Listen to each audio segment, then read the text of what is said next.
මේ සම ප්‍රෝග්‍රෑම් එකේ 4 වෙනි දවස උදේ පාන්දර 6:00ට. ඉතින් මේ දාත අපි කෑවේ බාවුස. ඒ කියන්නේ එහෙම බ්‍රෙඩ් එකක්. ඒක අපිට ස්ටීම් කරලා හදා ගන්න පුළුවන්. ඒක ලේසි. නැත්නම් අපිට ටයිම් නෑ. අපි බලන්න ගියා ඩ්‍රෝන් එකක්.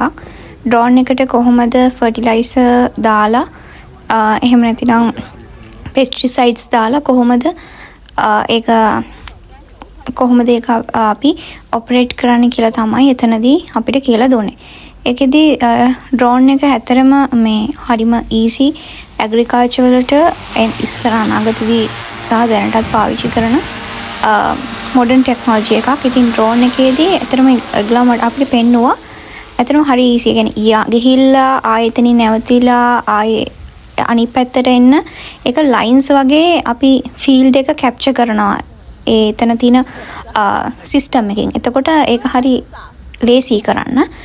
ගානට අදාළ තැනින් නැවතිලා ආයෙත් හැරිලා ඊට පස්සේ ආයෙත් හැරිලාවිලා අන්න ඒ වගේ ඒක එෆිෂියන්සි විදියට ෆර්ටිලයිසර් පෙස්ටිසයිඩ්ස් ඇප්ලයි කරන්න ඩ්‍රෝන් යූස් කරන්න පුළුවන්. නේ ඒක තමයි අපිට උදේ සෙක්ෂන් එකේ තිබුණේ ඉගෙන ගන්න. මමත් ෆස්ට් ටයිම් ඩ්‍රෝන් එකක් ඔපරේට් වෙන විදිය බැලුවේ. මම කලින් එක්ස්පීරියන්ස් එක අරන් තිබුණේ නැහැ. මේ ටීචර් තමයි අපිට ඒක ගැන එතනදී එක්ස්ප්ලেইন කරේ. ඊට පස්සේ මේ ඩ්‍රෝන් එක කියන්නේ මේ ඩ්‍රෝන් එකට වඩා ලොකු ඩ්‍රෝන් උත් තියෙනවා. මොකද මීට වඩා ලොකු කියන්නේ ඒරියා එකකට ඇප්ලයි කරන්න මේ එයා ඒ ෆෝන් එකෙන් පෙන්නන්නේ ෆීල්ඩ් එකේ ඩ්‍රෝන් එකේ වලින් කැප්චර් කරගත්තේ කොහොමද කියන එක. ඉතින් ඊට පස්සේ ඒ ලයින්ස් අනුව තමයි ඩ්‍රෝන් එක යන්නේ. එතකොට හරි ලේසි. මේක තමයි එතන තියෙන රිමෝට් එක. ඊට පස්සේ අපිට තිබුණා බලන්න අපි කලින් කියන්නේ දෙවනි දවසේ හිටවපු කුඹුරේ පැල්ල කොහොමද කියලා බලන්න. ඊට පස්සේ අපිට තිබුණේ ප්‍රූනින් සෙක්ෂන් එකක් ඉගෙන ගන්න. ඒකෙදී ඒගොල්ලෝ අපිට මේ තියෙන මේ කියන්නේ ගොඩක් මෙතන ශ්‍රබ් එක වගේ හැදිලානේ. හිත ඒවා ප්‍රූන් කරන්න කියලා දුන්නා. ඇත්තටම හරිම ලේසි. මේ ඇත්තට මේ equipments use කරද්දී මාර ලේසි. ඇත්තට මේක අර ප්‍රැක්ටිකල් සෙෂන් එක ගද්දී තේරෙනවා ඒක හරි ලේසි. ඊට පස්සේ අපි ආවා ලන්ච් එකට. ඊට පස්සේ ඒගොල්ලෝ අපිට ලන්ච් එක දෙනවානේ. ඊට පස්සේ අපිට තිබුණා අර කලින් දවසේ ෆිෂරි වීඩියෝ එකේ ඉගෙනගත්ත දේවල් ප්‍රසන්ටේෂන් ගෲප් වයිස් කරන්න. ඊට පස්සේ අපිට තිබුණා ආයෙත් හයිඩ්‍රොපොනික්ස් සෙෂන් එකක්. ඒ හයිඩ්‍රොපොනික්ස් වලදී අපිට කංකුම් තමයි හයිඩ්‍රොපොනික්ස් වලට හදන්න තිබුණේ. එතකොට අපි ගෲප් එකක් විදියට මේ පෙන්නන්නේ රූට්ස් කොහොමද හැදිලා තියෙන්නේ කියලා. මේ ටීචර් කෙනෙක් අපිට කියලා දෙනවා කොහොමද හයිඩ්‍රොපොනික්ස් එක එතන සෙට් කරලා අපි පැලේ දාන්නේ කියලා. ඉතින් මේ වගේ අපි ලයින්ස් ගණනාවක් කරා. ඉතින් මේ විදිහට ස්පොන්ජ් එක තියෙනවා. ස්පොන්ජ් එකට පොඩි මේ ප්ලාන්ට් එක මේ නර්සරි ප්ලාන්ට් එක දාලා ඊට පස්සේ මේ තියෙන පොට් එකේ දාලා ඊට පස්සේ අපිට තියෙන ඩිරෙක්ට් ගිහිල්ලා අර හයිඩ්‍රොපොනික්ස් ලයින්ස් වලට ගිහිල්ලා දාන්න. ඉතින් මුලින්ම කරන්න තියෙන්නේ අපිට අර නර්සරි බෙඩ් එකේ නර්සරි ප්ලාන්ට්ස් ගත්තට පස්සේ ඒකේ රූට්ස් හොඳට අපි හොදන්න ඕනේ. ඒ හොදලා ඉවර වෙලා තමයි අපි ඒක පටන් ගන්න ඕනේ. ඉතින් ඊට පස්සේ අපි මේ වැඩේ ඉවරලා අපි ආවා අපේ ඩිනර් එක ප්‍රෙපෙයාර් කරන්න. ඉතින් අපි අන්තිම දවසේ තමයි අපි ඩිනර් එක ප්‍රෙපෙයාර් කරන අද දවස. ඊට පස්සේ අපිට තියෙනවා එදා රෑ ටැලන්ට් ෂෝ එක.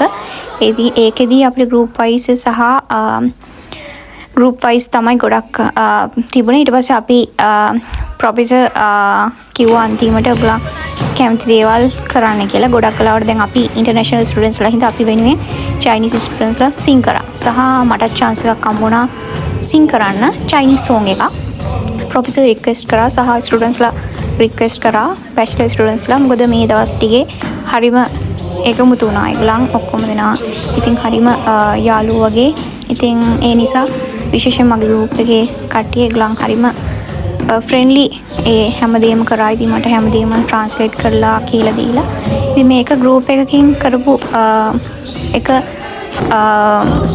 අයිටම් එකක් තමයි මේක. ඒගොල්ලන් සෝංග එකක් කියන එක හරි ලස්සනයි.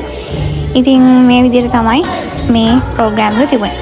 ඊට පස්සේ තව ගෲප්ස් වලින් කීක දේවල් ඉදිරිපත් කළා. ඒක ළමෙක් එතන සිං කරා. ඊට පස්සේ තිබුණේ තව ගෲප් එකක එකක්. ඒ ගෲප් එකේ අයිටම්ස් දෙකක් දෙනවනේ. එතකොට ඒක අයිටම් එකක් එයා තනියම perform කළා. ඉතින් ඒක තමයි මේ.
අපේ ගෲප් එකෙන් ඩ්‍රාමා එකක් කරා. ඒ වගේම ගෲප් විදියට අපි සෝං එකක් සිං කළා.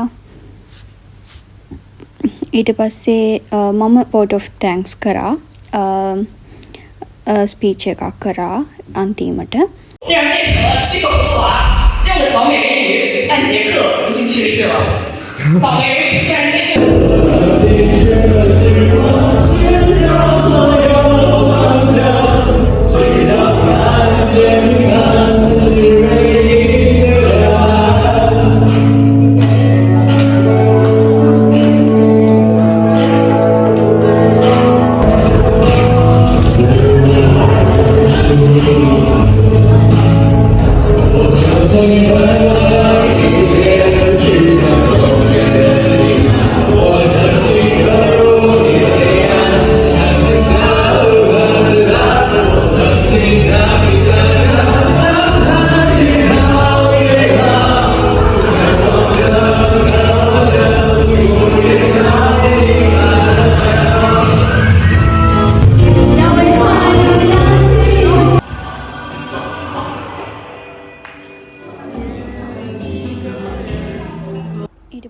ඉන්ඩිවිජුවල් සෝංග එකකුත් සිං කරා. ඉතින් ඒ විදිහට තමයි එදා දවසේ ගෙවුනේ. මේ ඊළඟ දවසේ උදේ එදත් අපි බවුස තමයි කෑවේ. ඊට පස්සේ අපි ගියා ෆීල්ඩ් එකට.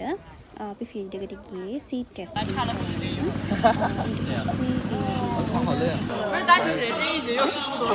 පස්සේ අපි ලන්ච් එක කරගෙන තමයි ප්‍රෝග්‍රෑම් එකට කරලා ආයෙත් ආවේ. එහෙනම් තව දවසක තවත් වීඩියෝ එකක් අරගෙන එන්නම්.